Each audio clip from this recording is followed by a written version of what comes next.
métallique, la couronne jaquette, d'accord? Aujourd'hui, un autre type de couronne, d'accord? D'ailleurs, c'est pratiquement le plus utilisé, d'accord? Donc, aujourd'hui, avec la motivation des patients, d'accord, on voit rarement l'extraction des racines, d'accord? Donc, on peut exploiter les racines, d'accord? Donc, les patients d'aujourd'hui sont motivés, d'accord? Auparavant, des racines comme ça, on fait l'extraction, d'accord? Mais aujourd'hui, avec l'évolution de la dentisterie, on peut exploiter ces racines, surtout quand il s'agit du bloc incisivo-canal, c'est-à-dire le bloc antérieur, d'accord? Donc, aujourd'hui, on va voir deux types de prothèses fixées. On va voir la couronne richement et on va voir les corps, d'accord? Donc, on va voir la couronne richement et les corps. On va voir, donc, on commence par définition. C'est quoi une couronne richement? Donc, la couronne richement est une couronne de substitution destinée à remplacer les tissus coronaires d'une dent dépulpée, généralement très délabrée, en prenant appui sur la racine par l'intermédiaire d'un tenant radiculaire. D'accord? Donc, une dent délabrée, dépulpée, c'est-à-dire un traitement canalaire. D'accord? Donc, en prenant appui sur la racine, voilà le tenant. D'accord? C'est ce qu'on appelle le tenant radiculaire. C'est le tenant radiculaire. Donc, la couronne richement, elle prend appui sur un tenant radiculaire. C'est ça, le tenant radiculaire. D'accord? On va voir donc par la suite quels sont les principes et comment réaliser ces types de couronne et comment traiter la dent ou préparer la dent. D'accord? Donc, la couronne richement, je répète, est une couronne de substitution destinée à remplacer les tissus coronaires. Voilà les tissus coronaires perdus. Voilà donc une couronne. D'une dent dépulpée. Dépulpée, mortifiée. Il n'y a pas de pulpe. D'accord? Généralement très délabrées. C'est le cas ici. Ce sont des dents très délabrées. En prenant appui sur la racine par l'intermédiaire d'un tenant radiculaire. D'accord? Donc, cette couronne richement, elle est formée d'un tenant radiculaire. Voilà le tenant radiculaire, d'une chape métallique. Donc la chape métallique est composée d'une collerette cervicale. Voilà la collerette cervicale. Regardez ici, en noir. C'est ce qu'on appelle la collerette cervicale, qui entoure la racine et d'un moyen de support pour un revêtement esthétique. D'accord? Voilà donc le tenant radiculaire. La collerette cervicale, c'est ce qui entoure la racine. Voilà la collerette. Le plateau. Dans le plateau, il s'appelle la collerette, qui entoure la racine. D'accord? Et qui entoure la racine et d'un moyen de support pour un revêtement esthétique. Donc, on a le support plus le revêtement esthétique. Le métal, c'est ce qu'on appelle le support. C'est le produit cosmétique ou le revêtement cosmétique. D'accord?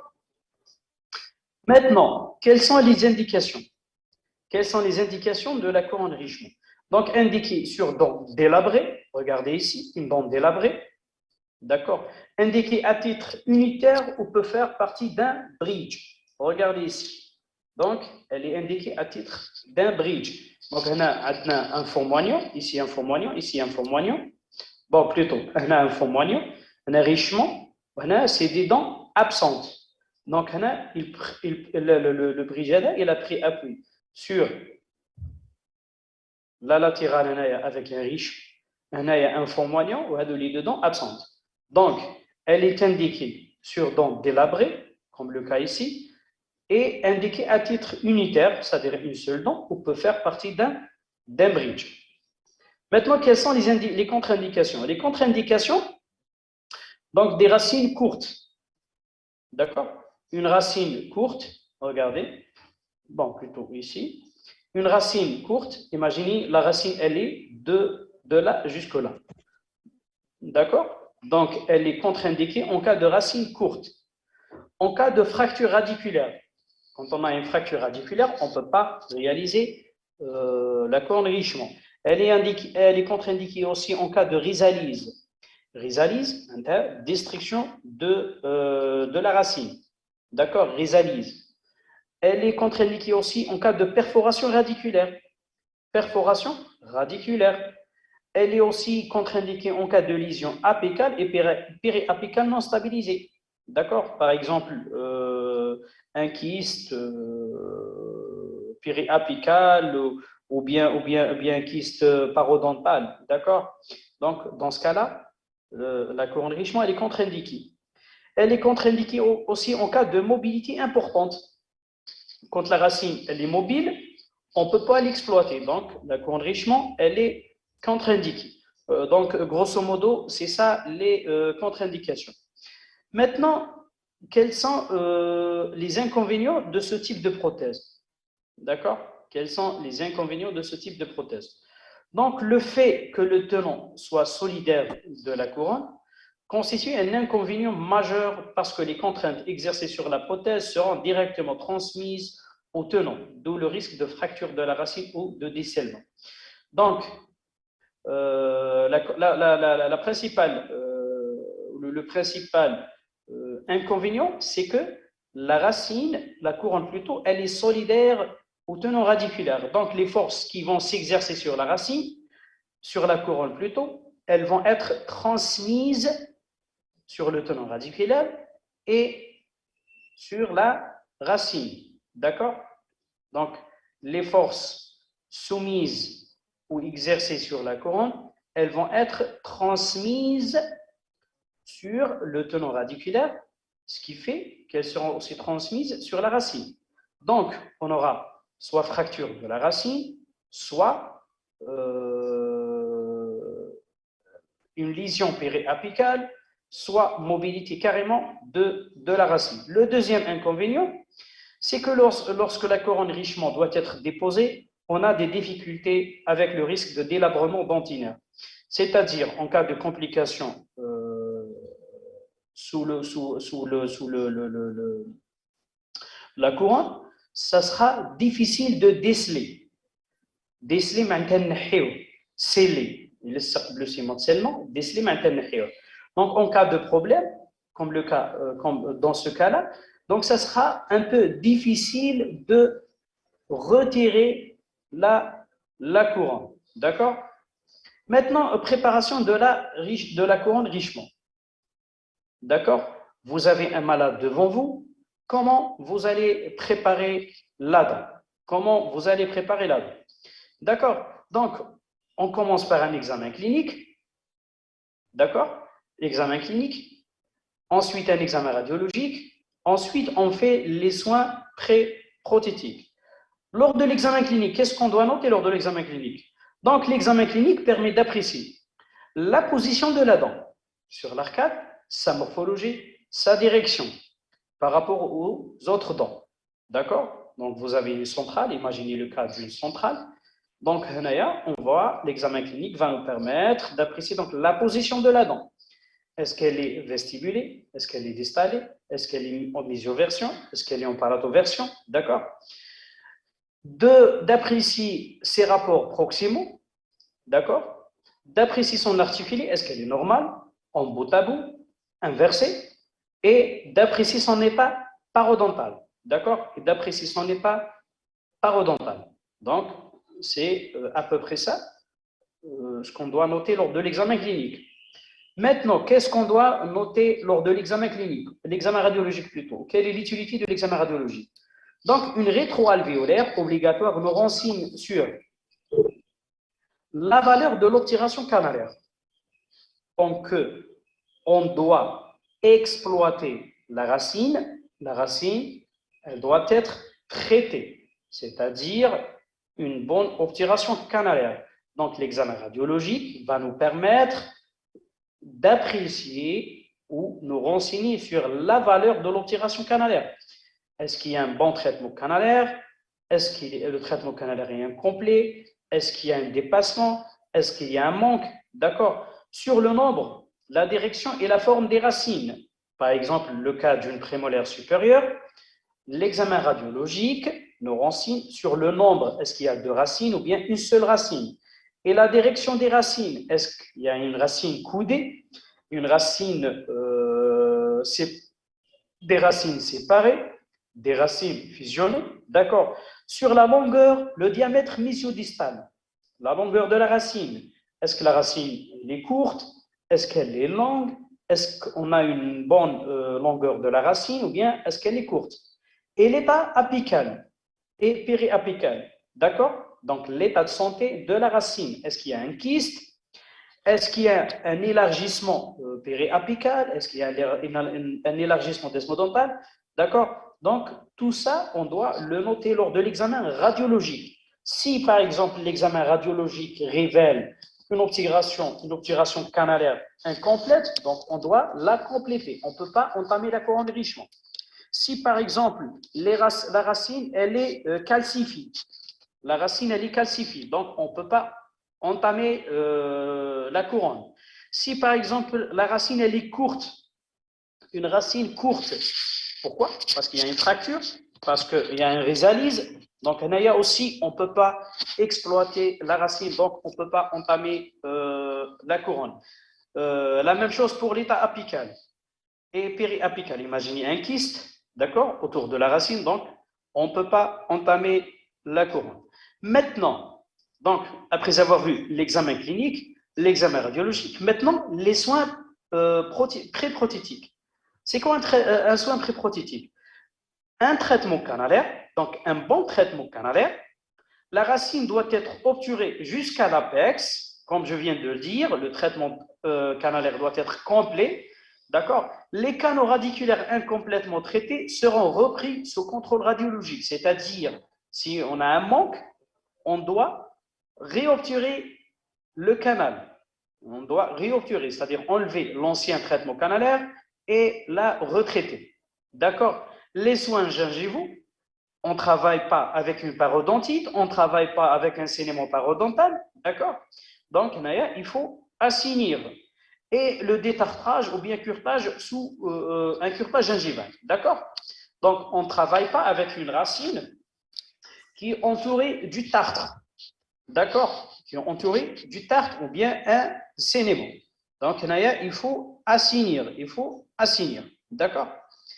Maintenant, donc après avoir examiné la dent cliniquement et radiologiquement, et après avoir fait les soins pré-prothétiques, maintenant commence la préparation proprement dite de la dent. On prend l'exemple d'une dent antérieure pour enrichissement. Une dent antérieure, une centrale ou bien une latérale, ou bien, d'accord? Donc, la préparation, elle se déroule en 6 étapes. En 6 étapes. La première étape, on va les voir en détail. La première étape, c'est réduction de la hauteur coronaire et taille du plateau cervical. La deuxième étape, c'est taille de la face palatine et des faces proximales. La troisième, c'est taille du pont vestibulaire. La quatrième, c'est la désobturation et alisage du canal. La cinquième étape, taille de l'avant-trou. Et la dernière étape, c'est le polissage de la préparation. On commence par réduction de la hauteur. La première étape, qui est la réduction de la hauteur coronaire et taille du plateau cervical. Regardez la fraise, comment elle est tenue. Elle est tenue donc perpendiculaire à l'axe de la dent. On taille la hauteur de la couronne. Regardez ici. D'accord? Donc la fraise, elle est tenue dans ce sens. Dans ce sens pour tailler la hauteur. Pour tailler la hauteur de la couronne. D'accord? Donc, elle est tenue dans ce sens. Donc, avec une fraise diamantée tenue perpendiculairement à l'axe de la dent, voilà, avec l'axe de la dent, elle est perpendiculaire, on réduit la partie coronaire restante jusqu'à 1 à 2 mm au-dessus du rebord gingival. Le rebord gingival, les 2 mm. Par des mouvements de va-et-vient, du bord mésial au bord distal. Voilà, donc bord mésial au bord distal. D'accord? Le plateau cervical doit être perpendiculaire à l'axe de la dent. Ah, oui, le plateau cervical. C'est ce qu'on appelle le plateau cervical. Le plateau cervical. D'accord? Je vais vous montrer ici, c'est quoi le plateau cervical. Ah, oui, c'est le plateau cervical. Regardez surtout. La petite, la limite, c'est ce qu'on appelle le plateau cervical. Le plateau cervical. D'accord? Il est perpendiculaire à l'axe de la dent. À l'axe de la dent, maintenant, il faut. D'accord? L'axe de la dent, من يهبط لتحت وهو جاي هكا هو il est comme ça. C'est ce qu'on appelle le plateau cervical. D'accord? Donc la deuxième étape, taille de la face palatine et des faces proximales. Taille de la face palatine et des faces proximales. Donc vis de dépouille et finition cervicale avec une fraise diamantée orientée parallèlement à l'axe du canal radiculaire. Voilà, donc le canal. Regardez, parallèle à l'axe radiculaire. Là, c'est taille de la face palatine, avec la face palatine et les faces proximales. D'accord? La troisième étape, c'est taille de la face vestibulaire. Avec la face vestibulaire, regardez ici, avec la face vestibulaire, plutôt. La face vestibulaire. Donc, la face vestibulaire est taille en pente douce, taille en bec de flûte, vers le rebord gingival. En bec de flûte, regardez ici. Une belle flûte, d'accord? Voilà, comme on taille la face vestibulaire. Maintenant, des obturations et alisage du canal. Des obturations, c'est une obturation canalaire. Des obturations, maintenant, on doit enlever le traitement canalaire. Donc, la désobturation et l'élargissement du canal se font à l'aide d'instruments manuels, des broches et d'instruments rotatifs. D'accord? Instruments rotatifs, c'est les tenons. Les tenons. D'accord? Donc, les 2 tiers de la hauteur de la racine doivent être désobturés. Regardez ici. Donc, on a 2 tiers, on a un seul tiers. D'accord? Donc, on a 2 tiers, on a un seul tiers. Donc, les 2 tiers de la hauteur de la racine doivent être désobturés. Donc, l'obturation canalaire. L'extrémité de la racine doit rester obturée sur au moins 3 mm pour éviter la dissolution du matériau d'obturation canalaire. Donc, l'extrémité AD doit être restée obturée. Donc, on va désobturer le traitement canalaire. D'accord?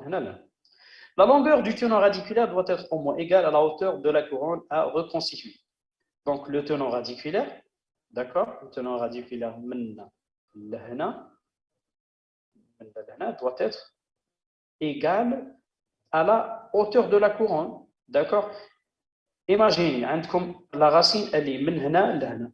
وهذه كامل hauteur coronaire. Automatiquement, avec la pression occlusale, elle va se casser. Donc, la longueur du tenant radiculaire doit être au moins égale à la hauteur de la couronne. D'accord? La couronne عندنا من هنا لهنا. Parce que c'est de l'os, donc à peu près la hauteur de la couronne est من هنا لهنا. Le traitement canalaire تاعنا, le tenant radiculaire, il doit être égal à la hauteur coronaire. La largeur du canal alisé doit être égale au tiers du diamètre mésiodistal de la racine. D'accord? Donc la largeur du canal alisé, ce que vous voyez en blanc, doit être égale au tiers du diamètre mésiodistal. Le diamètre mésiodistal doit être égal au tiers. D'accord? Maintenant, toujours avec la désobturation du canal, réalisation du canal. Donc, si l'obturation canalaire est réalisée avec un conduit Guetta, la désobturation se fera sous contrôle radiologique avec un forêt de Gates ou un forêt Largo monté sur contre-angle pour désobturer et élargir le canal. C'est ce qu'on appelle forêt de Gates. D'accord? Voilà donc comment désobturer le canal. Donc, on a le canal on a désobturé les 2 tiers. Le tiers, il faut le laisser, d'accord? Il faut le laisser obturer. Donc, on désobture les 2 tiers. On le laisse fermer, c'est-à-dire obturer. Toujours avec la désobturation et l'alisage du canal. Donc, si l'obturation canalaire a été faite sans conduit de Guetta, c'est-à-dire avec le génol, on commence par un alisage manuel progressif avec un broche de Kerr ou un râpe et un dissolvant, toujours sous contrôle radiologique. D'accord? Maintenant, regardez un cas ici, un cas clinique. D'accord? Donc, pour vérifier si on a suffisamment désobturé le canal, une broche de Kerr, une broche de terre, est mise dans le canal, d'accord, avec un stop, d'accord, et glissée jusqu'à l'entrée du canal, la broche est retirée et mise sur la radiographie pour vérifier l'importance de la désobturation. Après cela, on élargit le canal avec des instruments rotatifs et des formes. D'accord? Donc, il y a broche, radio, prise, broche en place. Donc, on déroule la broche d'Anna sur le canal. D'accord? Et on prend une radio et on vérifie. Regardez, il a désobturé les 2/3.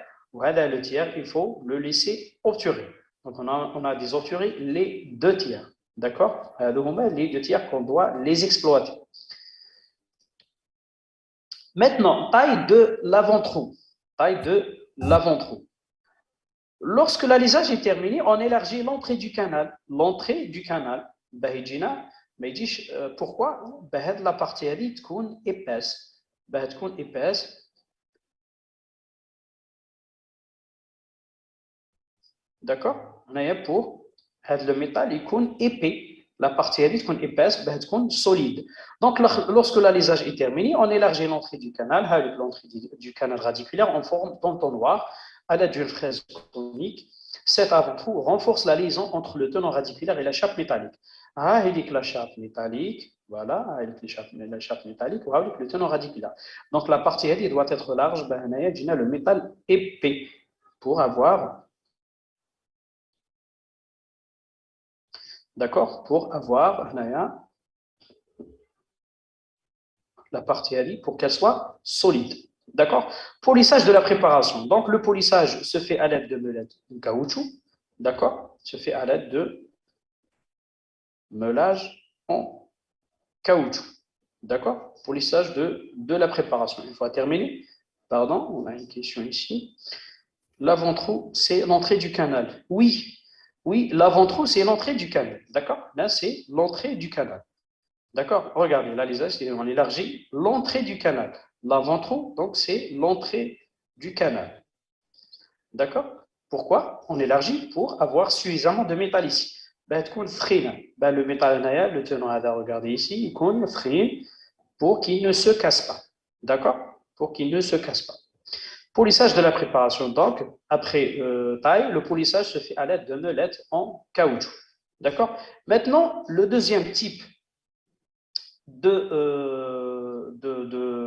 des couronnes, c'est l'élé-corps. C'est l'élé-corps. D'accord?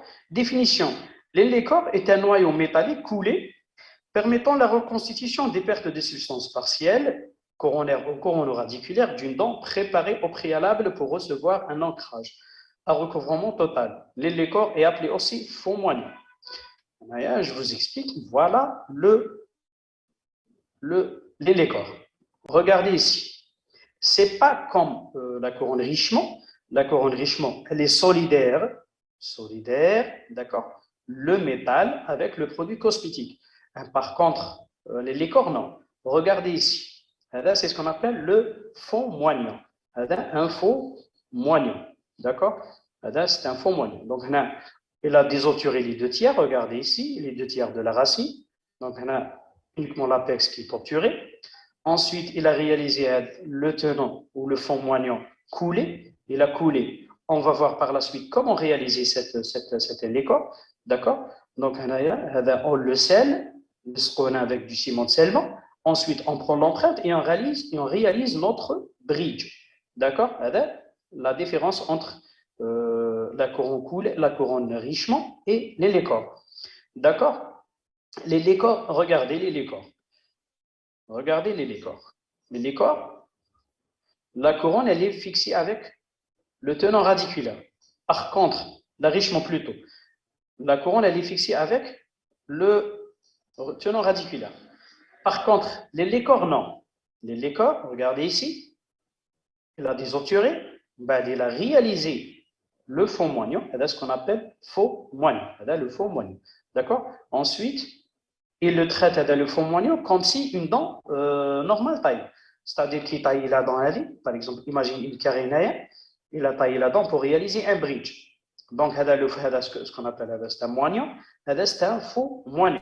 Un moignon, la dent préparée ou la dent naturelle, un moignon, c'est un faux moignon. Regardez ici. un autre cas. D'accord? Regardez ici un autre cas.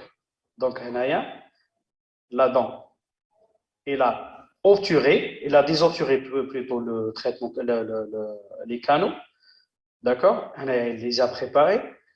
Ensuite, il a réalisé le fond moignon avec du composite ou bien de la céramique. Et on a le fond moignon. Le fond moignon, on va le couronner. On va le couronner. D'accord? Est-ce que vous avez une question sur la différence entre la couronne richement et le fond moignon et l'élécore plutôt, ou bien le fond moignon? Pas de question? C'est compris? C'est clair? Pas de question? Je vous écoute. Très bien, on passe. Ah oui, une question. Oui, très bien. Maintenant, quelles sont les indications? Les indications de l'élécore. Donc, l'élécore est indiqué sur toutes les dents dépulpées, n'ayant plus ou moins de couronne clinique en particulier, sur des dents avec des fractures coronaires larges pour corriger le paralysme des piliers, dans le cas de grande reconstitution prothétique, pour redresser l'axe d'une dent, d'accord? Dans le cas de malposition dentaire, si une dent dépulpée doit servir de support à un bridge, il n'est pas alors nécessaire de paralyser le longement radiculaire à l'axe d'insertion des autres moignons d'ancrage. Donc, c'est à peu près les mêmes indications comme la couronne richement. D'accord? Maintenant, quelles sont les contre-indications? C'est comme pour la couronne richement. Donc, les couronnes les intéressent la racine, c'est-à-dire donc elles sont contre-indiquées en cas de fracture radiculaire, en cas de résalise, en cas de perforation radiculaire, en cas de mobilité importante et en cas de lésion apicale et périapicale non stabilisée. Donc, c'est la même chose. Maintenant, quels sont les avantages? Les avantages, c'est aussi comme la couronne richement. Donc, c'est un excellent pilier de bridge en raison de sa statistique mécanique, de sa résistance mécanique, assure la protection et la résistance des dents très délabrées. L'avantage principal réside dans l'indépendance qui existe entre l'élécore ou le fond moignon et l'ancrage de recouvrement définitif. Regardez, Naya, c'est pas comme la couronne richement. On a vu que le fait que la couronne, elle est solidaire au tenant radiculaire, c'est un inconvénient, d'accord? En l'élécore, c'est un avantage, d'accord? C'est un avantage. Donc, pourquoi? Parce que la couronne, l'idjignaya, elle est séparée de la racine, c'est-à-dire en cas de surpression, en cas de pression ou bien en cas de surcharge, soit la couronne elle se casse, soit elle se décèle. Mais la racine, elle reste intacte. Regardez ici, la racine, elle reste intacte. Par contre, la couronne richement, non. La couronne, elle est solidaire avec le tenant. C'est un inconvénient. C'était un inconvénient. Parce qu'en cas de force intérieure, on risque d'avoir une fracture de la racine. Par contre, les corps, non. Imaginez, on a une couronne ici. Donc, en cas de pression, en cas de surcharge, soit elle se décèle, la couronne, ou la mais la racine, elle reste intacte. D'accord? Regardez ici un fond moignon. Donc, les différents types d'élécores. Les différents types d'élécores. D'accord? Donc, l'élécore au fond moignon, monobloc. Non. Pardon, je m'excuse, j'ai sauté la plaque. Maintenant, quels sont les différents types d'élécores? Les différents types d'élécores. D'accord? L'élécore au fond moignon, monobloc, on a monobloc sur monoradiculé ou biradiculé. Monobloc, un seul bloc, sur des dents monoradiculées, par exemple une centrale, ou biradiculée, par exemple une prémolaire supérieure. D'accord? Donc, un élécore au fond moignon, monobloc, un seul bloc. Monobloc. D'accord? Monobloc. Réalisé sur monoradiculé maintenant une seule racine, ou bien biradiculé maintenant deux racines.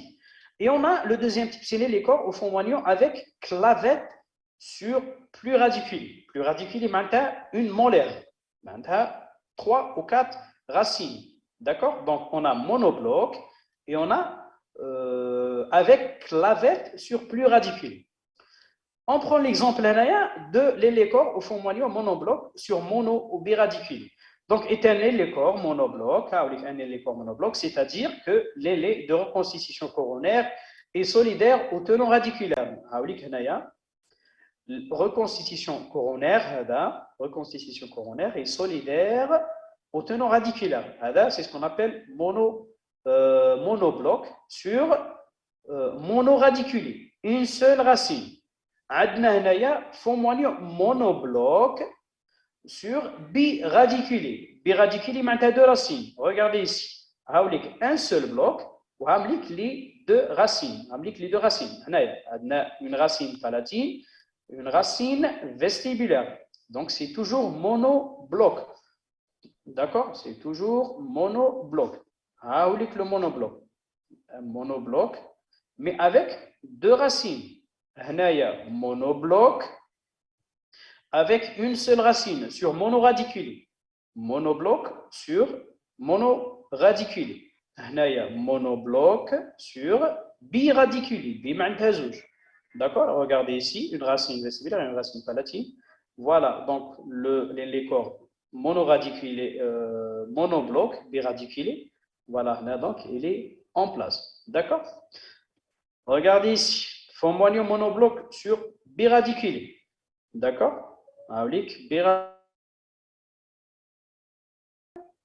Sur biradiculé. Regardez ici.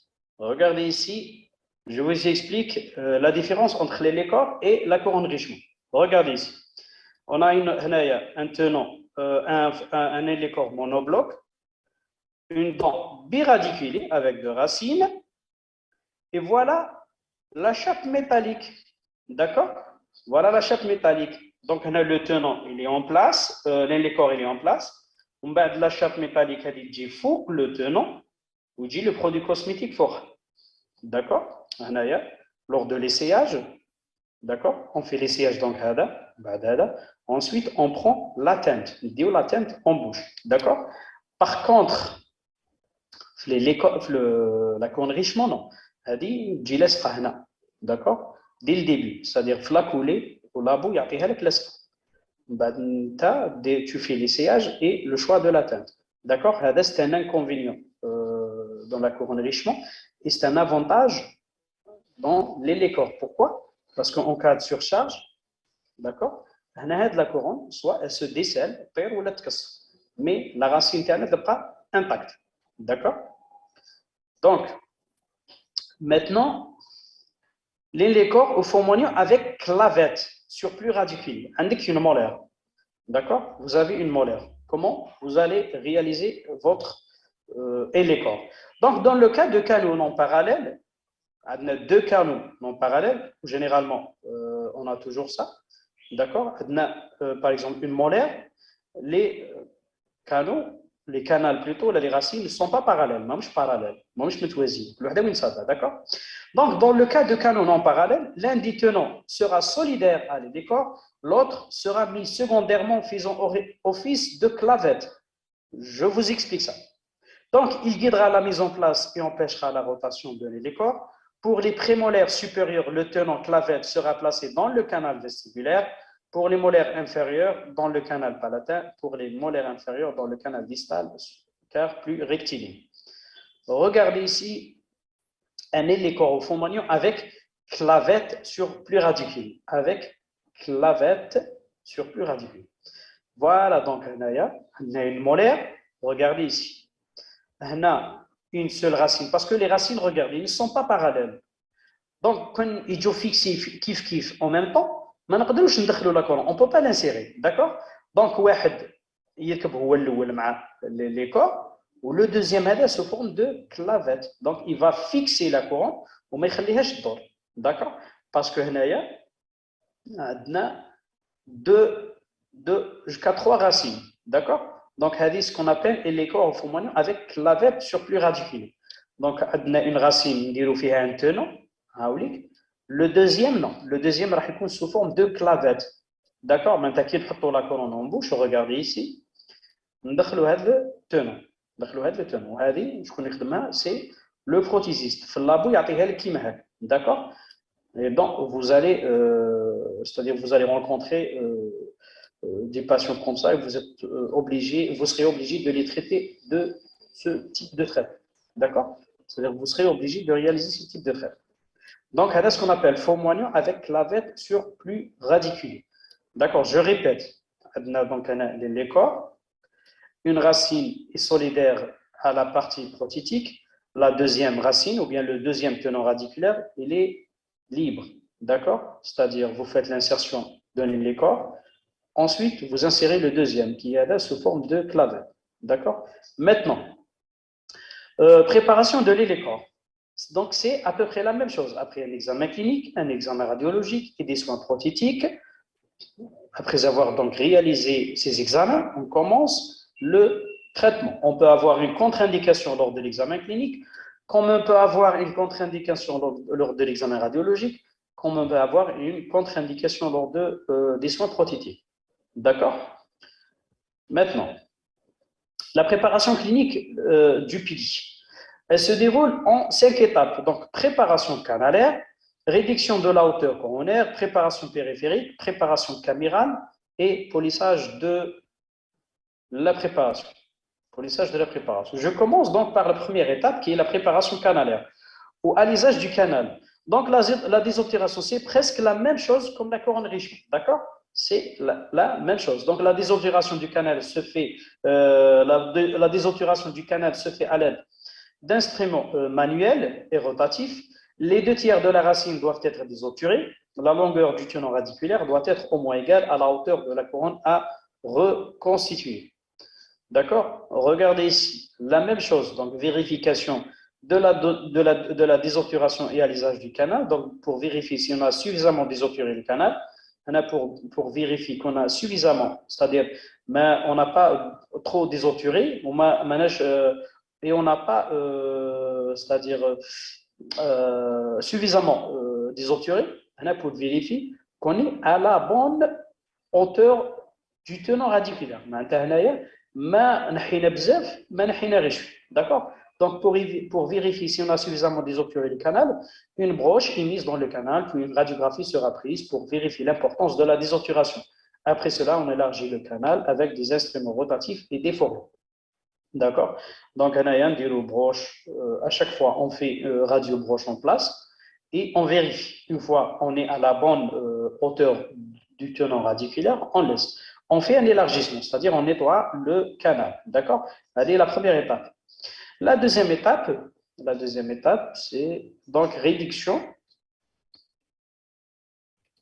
c'est donc réduction de la hauteur coronaire, comme la couronne Richemont. Donc la hauteur du moignon sera réduite, les parois d'émail et des dentines trop minces ou non soutenues seront supprimées. D'accord? Donc la troisième étape, c'est préparation périphérique. Mise de dépouille externe avec une finition cervicale selon le type de couronne choisi. CCM, CC ou CIV. Couronne céramo-métallique, couronne céramique ou bien couronne à incrustation vestibulaire. Par exemple, dans le cas d'une centrale, d'accord? Regardez comme c'est le cas ici, comme c'est le cas ici, d'accord? C'est les 2 centrales. Donc la couronne de la hadjihna, tout dépend, d'accord? Soit une couronne céramo-métallique, soit une couronne jaquette, une couronne à incrustation vestibulaire. D'accord? Et au niveau molaire, ce sera, regardez comme c'est le cas ici, ce sera une couronne coulée. Une couronne coulée. D'accord? Donc, pour des raisons esthétiques, la couronne, elle sera soit céramo-métallique, soit une couronne à incrustation vestibulaire. C'est-à-dire, on fait la céramique uniquement du côté vestibulaire, soit complètement une couronne céramo-métallique. D'accord? Soit une couronne coulée dans le secteur postérieur. Pourquoi? Parce que la dent, elle ne fait pas partie de l'esthétique. D'accord? Donc, je répète.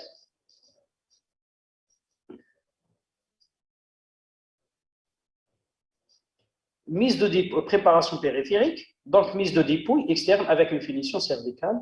Finition cervicale, c'est-à-dire la limite cervicale. Soit en fonction d'une limite cervicale pour une CCM, soit par exemple, un congé pour un courant coulé, soit un épaulement pour la couronne incrustation vestibulaire ou bien un épaulement aussi pour couronne céramo-métallique. D'accord? Donc, après avoir désobturé, réduire la hauteur coronaire, préparation périphérique. La cinquième étape, c'est mise de dépouille interne en conservant les parois dentinaires saines d'épaisseur suffisante au moins égale à 2 mm. Donc, c'est presque la même chose comme la couronne Richemont. C'est la préparation de l'avant-trou. Préparation de l'avant-trou ou l'entrée du canal. En élargissant l'entrée du canal pour améliorer la liaison mécanique entre le tenant et les corps ou le fond moigneux. Donc, regardez ici. D'accord? Regardez ici. C'est l'avant-trou. L'avant-trou, il يكون عندنا le métal هنا épais, le métal تاعنا يكون ثخين هنايا, d'accord? Regardez, donc on élargit l'avant-trou, le métal تاعنا يكون ثخين, ما تتكسرناش لا les corps. Ou le fond moigneux, ما يتكسرش, هذا le fond moigneux. هاوليك l'entrée du canal, regardez ici, هذا l'entrée du canal, regardez là comment elle est large. هاوليك l'entrée, la coulée du métal. Après la coulée, regardez ici, elle est large, donc pour éviter la fracture du tenant radiculaire. D'accord?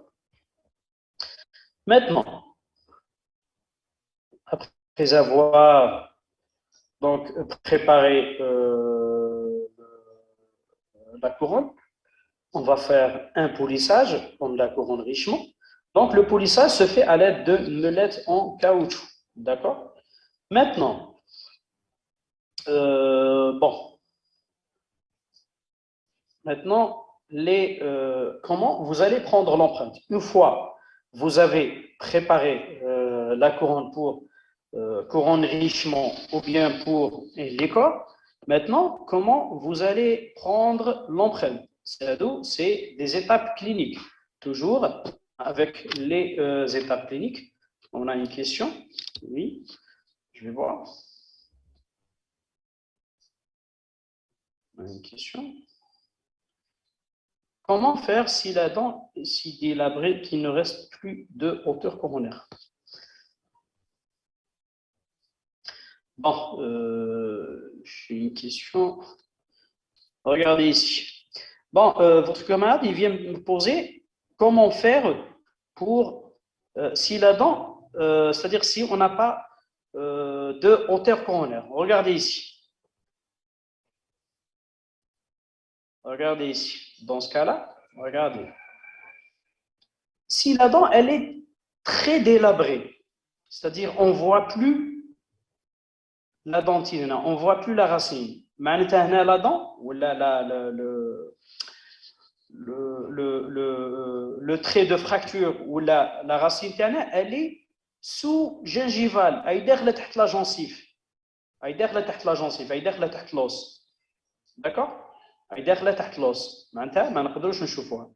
Dans ce cas-là, soit on fait élongation coronaire, c'est-à-dire vous envoyez le malade chez le pathologiste, chez le parodontologiste, il fait élongation coronaire, sinon c'est la racine elle est en sous-osseuse, on ne peut pas travailler.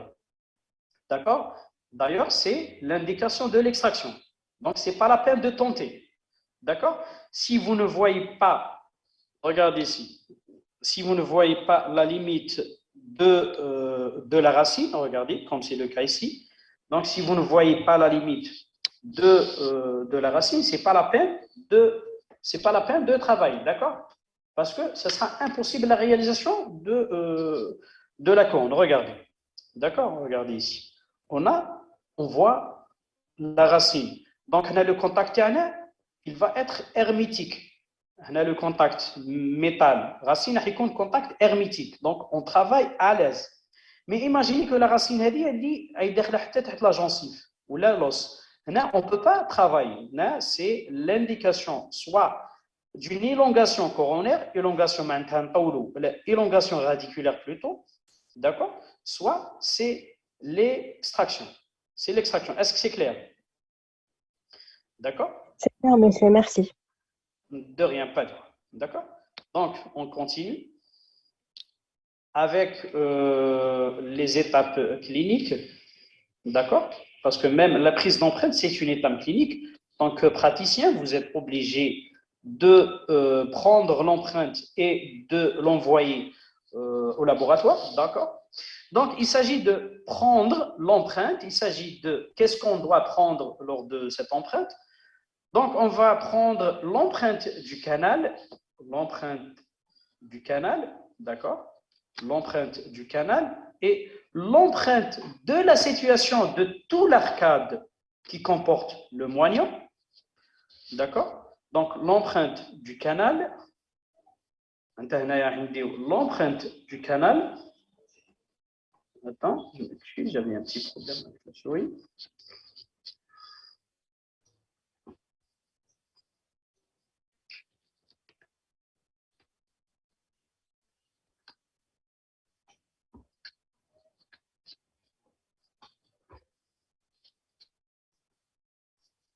D'accord? Donc, lors de l'empreinte, qu'est-ce qu'on doit prendre? Donc, on doit prendre l'empreinte du canal, d'accord? L'empreinte de la dent par rapport aux dents adjacentes, par exemple une centrale, d'accord? Et l'empreinte de l'arcade antagoniste. Donc, on a trois types d'empreintes. L'empreinte du canal, l'empreinte de la situation de tout l'arcade qui comporte le moignon, la dent concernée, par exemple la centrale supérieure, l'empreinte de tout l'arcade supérieure et l'empreinte de l'arcade antagoniste. Pourquoi? Pour l'occlusion. D'accord? Pour l'occlusion. Donc, l'empreinte peut être prise selon deux méthodes. Soit on prend l'empreinte du canal pour faire la coulée du métal, du tenant, ou bien utiliser un tenant préfabriqué du commerce. D'accord? Donc, soit on prend l'empreinte du canal, par exemple avec de la cire, نقطروا لا سير مول نديروها في الغاسين ونديروا l'empreinte تاعها ومن بعد هذيك لا غاسين هذاك لو تونون هذاك نكوليو pour avoir le tenant en métal. Soit نديو un tenant préfabriqué, un tenant en plastique, je vais vous le montrer le tenant en plastique هذاك نديروه في le canal avec du light, avec le silicone light ونديو l'empreinte. D'accord? Donc, ensuite, le tenant métallique coulé ou préfabriqué est mis dans le canal et une empreinte de situation est prise. Soit on prend l'empreinte du canal et du moignon dans la même empreinte à l'aide d'élastomères de synthèse et c'est la méthode la plus utilisée. Donc, soit l'empreinte du canal, l'empreinte du canal, d'accord? On a regardé ici. L'empreinte du canal, d'accord? Regardez ici. Donc, avec l'empreinte du canal. ومن بعد نديوها بلاصير ولا نديوها بالسيليكون ولا تونون préfabriqué en plastique كيما راه هنا هادو سي دي تونون préfabriqués en plastique. Regardez ici. D'accord? هادو لي تونون préfabriqués. Une fois نديو le canal l'empreinte du canal نكوليو avec du métal ومن بعد نديو l'empreinte à l'arcade ولا نديو le tout en même temps, c'est-à-dire l'empreinte du canal avec l'empreinte de la dent l'arcade en même temps. On va voir les deux techniques, d'accord? Donc, les tenants, on commence par la première technique qui est l'empreinte du canal avec des tenants préfabriqués. Donc, les tenants préfabriqués existent dans le commerce sous diverses formes. Ils sont choisis en fonction de la longueur et de la largeur du canal. Les tenants les plus rétentifs et les moins traumatisants sont les tenants cylindro-coniques. Cylindro-coniques. D'accord? Donc, les tenants les plus utilisés. Les cylindro-coniques. D'accord? Maintenant, comment prendre l'empreinte du canal? Comment prendre l'empreinte du canal? Donc, le canal doit être nettoyé et séché. Il faut donc nettoyer le canal et le sécher. Le matériau utilisé pour la prise d'empreinte du canal est soit de la cire bleue, soit des élastomères de synthèse type silicone. Donc, il y a une cire bleue. La cire bleue, elle نسخنوها ونطبعوها في le canal وندخلوها في le canal. Une fois tips, نجبدوها وهنا عندنا l'empreinte du canal. Soit un élastomère de synthèse. Le silicone avec le light هذاك اللي نديو به l'empreinte. نفرغوه لداخل في le canal et on prend l'empreinte. D'accord? Donc, empreinte du canal avec la cire bleue. Regardez ici. Regardez ici. D'accord? Regardez ici. Donc, on fait couler la cire autour d'une broche de Kerr fine ou d'un tire-nerf enrobé de quelques fils de poudre et on introduit dans le canal. L'empreinte obtenue doit être lisse et nette. Dans le cas contraire, on corrige l'alisage et on reprend l'empreinte. L'empreinte du canal sera mise en cylindre pour la coller du tenant. Donc, on a un tire-nerf. هذا le tire-nerf. D'accord? هذا le tire-nerf. ندوروه bleu, la cire bleue. La cire bleue. D'accord? وندخلوه داخل في le canal. Une fois تيبس la cire, نجبدوا هذا le tire-nerf. Le tire-nerf راح يجيب لنا معاه l'empreinte du canal. راح يجيب لنا معاه l'empreinte du canal. D'accord? Maintenant, la deuxième technique, c'est l'empreinte aux élastomères de synthèse. L'empreinte aux élastomères de synthèse. Donc, on choisit et on ajuste un canal en tenant, un tenant dit tuteur en matière plastique. هذا هو le tenant en plastique. هذا الصغير هذا. هذا هو c'est ce qu'on appelle le tenant en plastique. هذا هو le tenant en plastique, d'accord? Un silicone de consistance fluide est injecté dans le canal à l'aide d'une seringue. Regardez ici. Maintenant, on a deux types de silicone. Le vert, c'est le silicone lourd. Le silicone lourd, yabs, d'accord? Malaxé, mais c'est-à-dire il n'est pas liquide. Par contre, en jaune, c'est le silicone light ou fluide.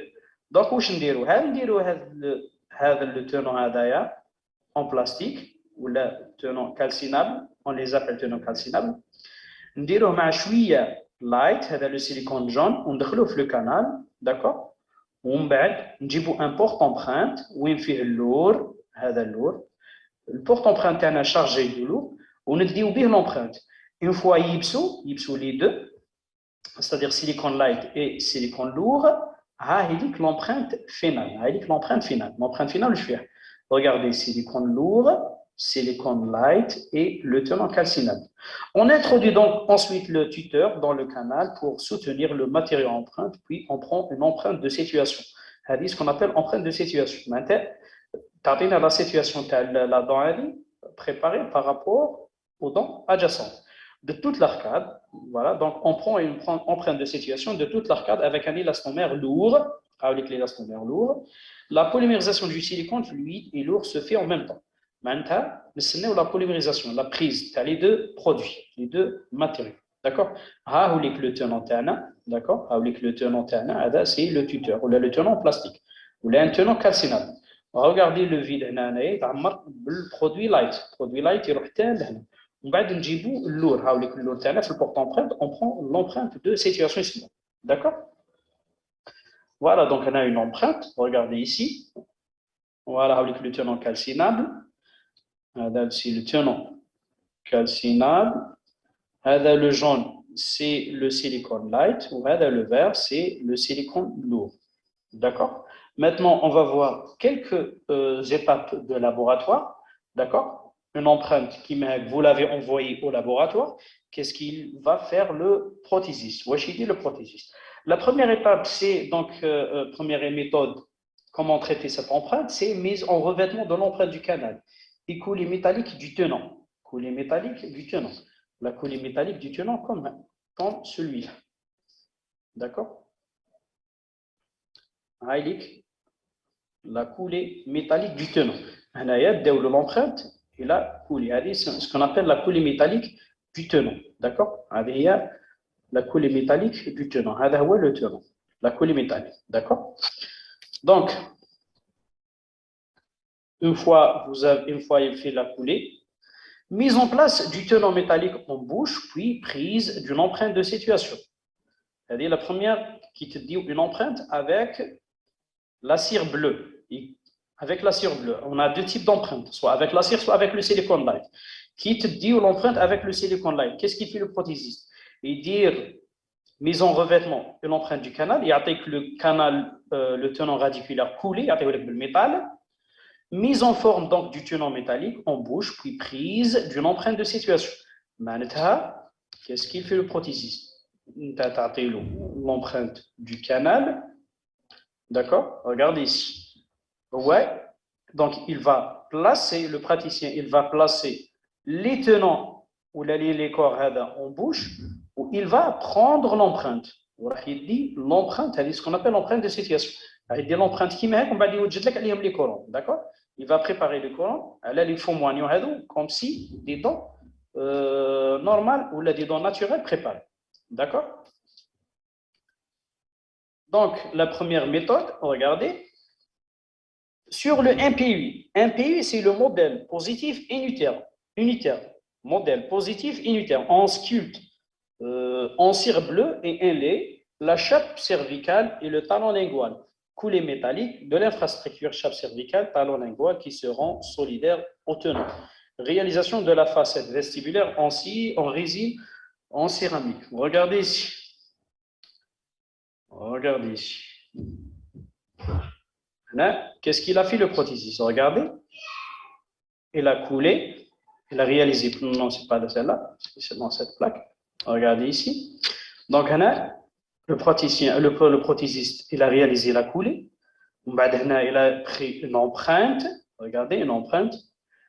وجدنا عليها la chape métallique. هذه les chape métallique راح تكون soit le produit cosmétique راح يكون soit en résine, soit en cire.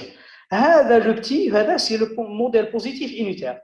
هذا هو le modèle positif unitaire. هذا كي تشوفوا ce que vous voyez ici en plâtre. هذا c'est ce qu'on appelle le modèle positif unitaire. Le modèle positif unitaire. معناتها وحده. Modèle positif unitaire. هذا هو le modèle positif unitaire. هنا يدير la section une fois après la coulée كامل تاع الاخر يدير la section du modèle. D'accord? هذا c'est ce qu'on appelle le modèle positif unitaire. Modèle positif unitaire. D'accord?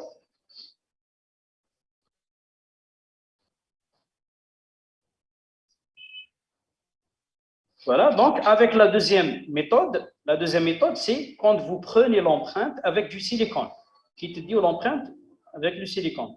Donc, coulis de l'empreinte du logement canalaire avec l'empreinte du moignon pour l'obtention du modèle positif unitaire. La même chose.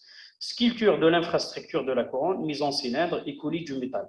Après l'essai clinique de l'infrastructure métallique, tenant chape et talon lingual, réalisation de la facette cosmétique vestibulaire, comme je vous ai dit.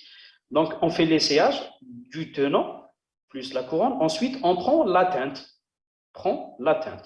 La dernière étape, c'est polissage de la couronne richement. Maintenant, essayage. Une fois la couronne terne est prête, le tenant solidaire de la chape cervicale métallique doit s'insérer dans son logement par frottement doux. Donc, la racine qui la racine de la dent, mais elle doit avec pression. Maintenant, ونخرجها facilement pour laisser l'espace pour le ciment de scellement. D'accord? Pour laisser l'espace au ciment de scellement. Donc, une radiographie montre si le tenant occupe entièrement son logement canalaire. La chape cervicale doit s'ajuster sur le plateau et vérification de l'occlusion en centré et en excentré. En centré, en relation centrée et excentré, lors des mouvements de latéralité. Seulement de l'enrichissement. Donc, le logement canalaire et plateau cervical sont nettoyés puis séchés. Le ciment de scellement fluide est déposé à l'intérieur du canal avec l'antilo, puis le tenant et l'intrado sur le tenant et l'intrado de la chape métallique. L'enrichissement est mis en place par pression douce. Le patient est prié de serrer les dents pendant quelques minutes durant lesquelles les excès du ciment au niveau des collets sont éliminés. Donc là, c'est le jour de la livraison. Regardez, je vais vous expliquer comment on fait le scellement. D'accord? Regardez ici. La couronne. Donc, on met le ciment de scellement. D'accord? Le ciment de scellement. Regardez ici. Donc, le ciment de scellement, le tenant. D'accord? Le ciment de scellement, ونديرو شويه في le canal, d'accord? ومن بعد هذا le tenant نلصقوه في la racine, ندخلوه في la racine et on élimine les excès. D'accord? On élimine les excès. D'accord? Ensuite, on va sceller la couronne. هذه في les corps. في le richement, regardez ici. La couronne richement, c'est à peu près la même chose. La couronne richement, c'est à peu près la même chose, d'accord? Regardez ici. La co-enrichissement, c'est la même chose. Donc, là, le cimentement, on va le mettre ici. D'accord? Le cimentement, on va le mettre ici. Donc, le cimentement, on va le mettre ici. D'accord? On a le cimentement. On dit le chouïa flottant. D'accord? Ensuite, on positionne le bridge, qui met le carman, le bridge tane. Le bridge tane, et on va éliminer les excès. D'accord? On reste 2 à 3 minutes pour la prise du cimentement. Ensuite, on élimine les excès. Et voilà pour aujourd'hui. Est-ce que vous avez des questions? Est-ce que c'est clair? Bon, peut-être demain. Non, demain, oui. Demain, demain ou bien cette soirée. Je vais vous envoyer le cours Word, d'accord? Ça sera plus détaillé que ça, d'accord? Si vous ne comprenez pas, je vous laisse, vous avez déjà mon email et je vous laisse mon numéro WhatsApp, d'accord? Vous pouvez me contacter, c'est-à-dire vous pouvez m'envoyer des messages à tout moment, d'accord? Si vous ne comprenez pas, quel que soit dans ce cours ou bien dans les cours, dans les anciens cours qu'on a fait ensemble, d'accord? S'il y a quoi que ce soit, n'hésitez pas à me contacter. D'accord? D'ailleurs, une de vos camarades, elle m'a contacté hier, elle m'a demandé, elle m'a dit, est-ce qu'on peut réaliser une facette sur une latérale en grain de riz? D'accord? Pour la réalisation d'une facette sur une dent, une latérale en grain de riz. D'accord? Une facette, c'est-à-dire ça demande une bonne hauteur coronaire. Si on n'a pas une couronne assez haute, on n'a pas une bonne hauteur coronaire, on ne peut pas réaliser une facette, même une couronne coulée, une couronne céramo-métallique. D'accord? Donc, on ne peut pas réaliser ni facette, ni couronne coulée, ni couronne céramo-métallique, ni couronne incrustation vestibulaire. Une dent en greffe de riz, on doit désobturer, on doit dévitaliser pour exploiter la racine. D'accord? Donc, on exploite la racine. Une fois on a exploité la racine, on peut réaliser ce qu'on peut faire. D'accord? Ce qu'on veut. On peut réaliser un élécor avec une facette, on peut réaliser un enrichissement avec un élécor avec couronne céramo-métallique, un élécor avec couronne jaquette, un élécor avec une couronne céramo-céramique. D'accord? Donc, pour la réalisation du congé, on peut faire par une fraise diamantée à congé, une fraise diamantée à bourron. Bon, c'est la même chose, hein? C'est la même chose. L'épaulement, maintenant, il dit plat, un angle de 90 degrés. Maintenant, il dit l'épaulement. L'épaulement, on le réalise en cas de couronne céramo-métallique ou la couronne à incrustation vestibulaire. Pourquoi? Couronne céramo-métallique, on réalise un épaulement. Parce qu'on a deux produits, on a le métal et la céramique. Donc, l'espace ou la limite cervicale est large. Souvent, on a un épaulement. Mais, par exemple, une couronne coulée, on réalise un congé. Le congé, c'est la même chose. Donc, fraise diamantée à congé ou bien fraise diamantée à bout rond. D'accord? La fraise diamantée à bout rond, il y a le congé. D'accord? Oui, elle s'appelle fraise diamantée à congé. C'est la même chose. Par contre, l'épaulement, c'est une fraise à bout plat. D'accord? L'épaulement, c'est une fraise à bout plat. Le congé avec une fraise congé ou là avec une fraise à bout rond. C'est la même chose. Donc, fraise à congé ou la fraise à bout rond, c'est la même chose. Les deux, c'est la même chose. C'est-à-dire kiff-kiff pour réaliser ce qu'on appelle un congé. D'accord? D'autres questions? D'autres questions?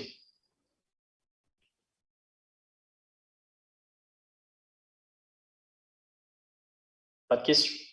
Donc, je vous laisse ici mon numéro WhatsApp, d'accord? Donc, c'est... Vous pouvez me contacter. D'accord? Est-ce que c'est affiché? Est-ce que c'est clair? C'est bien noté?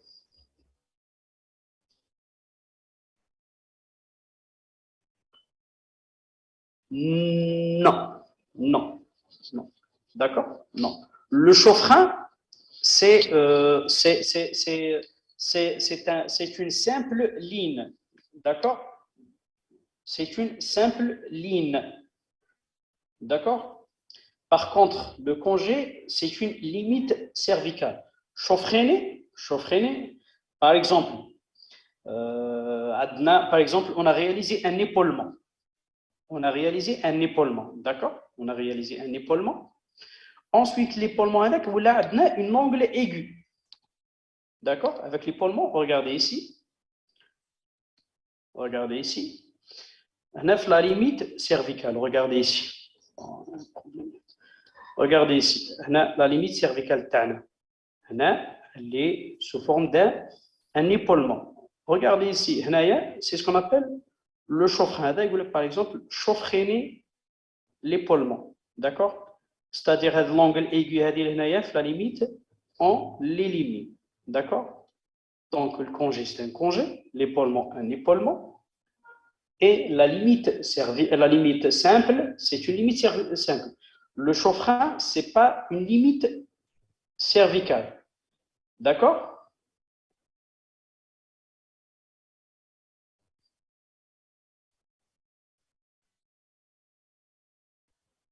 Est-ce que c'est clair?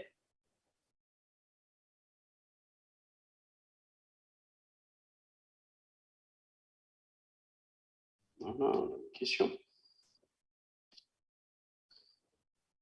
Pour la CCM, on réalise un épaulement sur toutes les faces? Non. D'accord? La CCM, de préférence. Donc, tout dépend de ce que vous allez faire.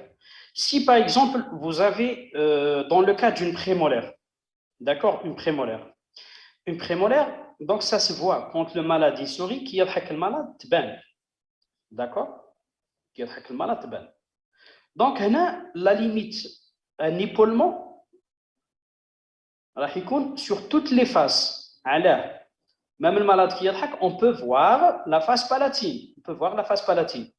Donc, céramique راح يكون sur la face palatine et sur la face vestibulaire. Donc, là où vous allez mettre la céramique, vous devez réaliser un épaulement. Par exemple, une molaire du haut, d'accord? Donc, du côté palatin, que du métal.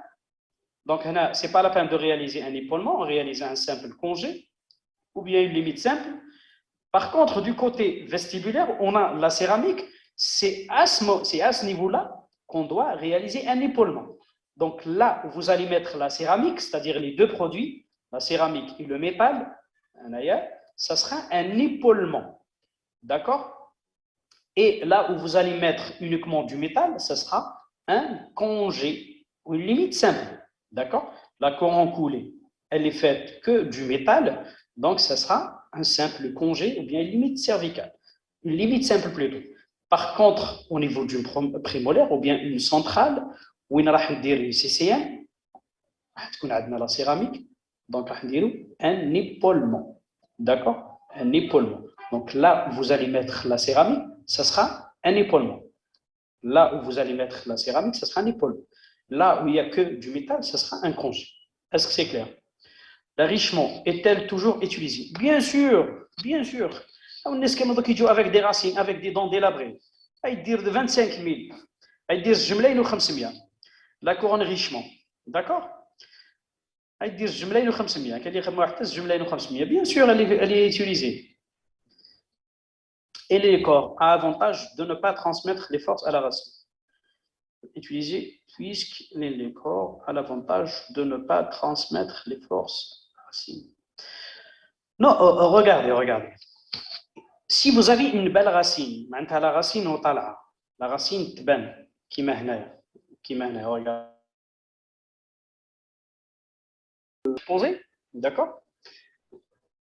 Donc, il m'a dit, est-ce que la couronne richement, est-ce qu'elle est toujours utilisée par rapport à l'élécor? D'accord? Bon, donc, si on a si on a, par exemple, une hauteur coronaire suffisante, comme c'est le cas ici, là, on peut réaliser un élécor. Regardez. Mais non, regardez dans le troisième cas. Regardez ici. Regardez dans la troisième racine. La troisième racine, elle est fragile. Donc, ça sera une couronne richement. D'accord? Mais imaginez la racine, elle est plate, c'est-à-dire pire que ça. On ne peut pas réaliser un élécor. D'accord? Ça sera une couronne richement.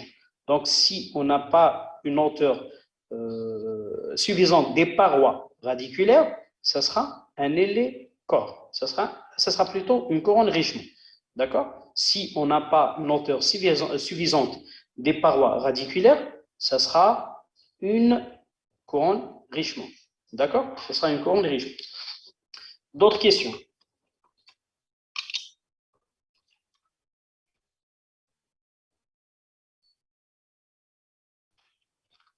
Pas de questions?